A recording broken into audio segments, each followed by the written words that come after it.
ओम शांति। आप सबको हम भगवान का परिचय बताते हैं कि भगवान इस धरती पे क्यों आता है और उसका क्या कार्य है। यहाँ पे दिखाया है त्रिमूर्ति, ब्रह्म द्वारा स्थापना, विष्णु द्वारा पालना, शंकर द्वारा विनाश। तो बाबा ने बोला है ऐसे समझाना रंग है। क्यों? क्योंकि बाबा ने बोला है ब्रह्म द्वारा स्थापना, विष्णु द्वारा पालना पहले नहीं होती। जब विनाश हो जाएगा तभी तो स्थापना पालना होगी ना। तो पहले स्थापना, फिर विनाश, फिर पालना। तो बाबा ने बोला है क्यों भगवान इस धरती पे आते हैं। जैसे कोई भी होता है, पढ़ाई पढ़ता है तो पढ़ाई पढ़ के कुछ ना कुछ बनता है ना।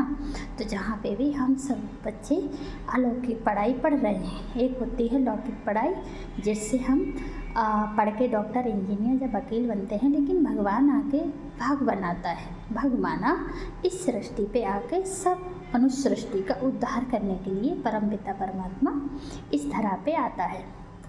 और बाबा ने बोला है आता है तो कैसे आता है, इसका गीता जी में एक श्लोक आया है, यदा यदा धर्मस्य ग्लानिर्भवतु भारतोत्थानं धर्मस्य तदास्मानं सृजामहे। जब जब इस दुनिया में धर्म की गिलानी होती है, धर्म किसे कहा जाता है? धर्म माना धारणाएं। जब मनुष्य के अंदर से धारणाएं खत्म हो जाती हैं तब परमपिता परमात्मा इस धरा पे आता है धारणाओं को कराने के लिए। माना जिनकी धारणाएं निकल गई हैं, जो मनुष्य देवता थे वो राक्षस बन गए हैं, स्वभाव संस्कार से पूरे विकारी बन जाते हैं, तब भगवान तमो प्रधान मनुष्य को फिर सतो प्रधान बनाने के लिए आता है। तो बाबा ने बोला है वो इस धरती पे आए हैं। और कैसे आया है? बाबा ने बोला धर्म क्षेत्र कुरुक्षेत्र संवेता ये जुस्वा। माना जब धर्म क्षेत्र कुरुक्षेत्र चारों तरफ से धर्म के लिए लड़ाइयाँ हो रही हों, तो लड़ाई आप देख सकते हैं कितना चुनाव होता है। यूपी में सबसे ज़्यादा चुनाव होता है।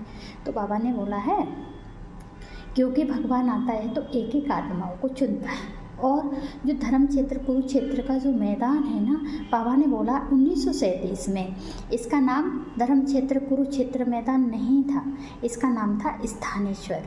लेकिन एक कलेक्टर आया, उसने आके इसका नाम चेंज करके धर्म क्षेत्र कुरुक्षेत्र का मैदान घोषित कर दिया। अब आप ही सोचिए भगवान आके क्या ऐसा युद्ध, अहिंसक युद्ध सिखाता है?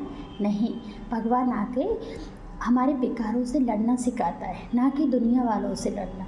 इसीलिए भगवान का अवतार हुआ है।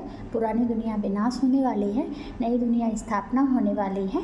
और हम सब बच्चों को बाप का मददगार बनना है। जैसे कोई मकान बनता है ना, बच्चे मदद करते हैं अपने पिता को, अपनी माँ को, ऐसे ही हमारे अलौकिक माता पिता परम पिता परमात्मा, जिसे महादेव कहा जाता है, देवों का देव महादेव, तो वही सभी को देवता बना के जाएगा। हमारे माता पिता का कार्य चल रहा है, इसीलिए हम सब लोगों को उसमें मददगार बनना चाहिए। अच्छा, ओम शांति।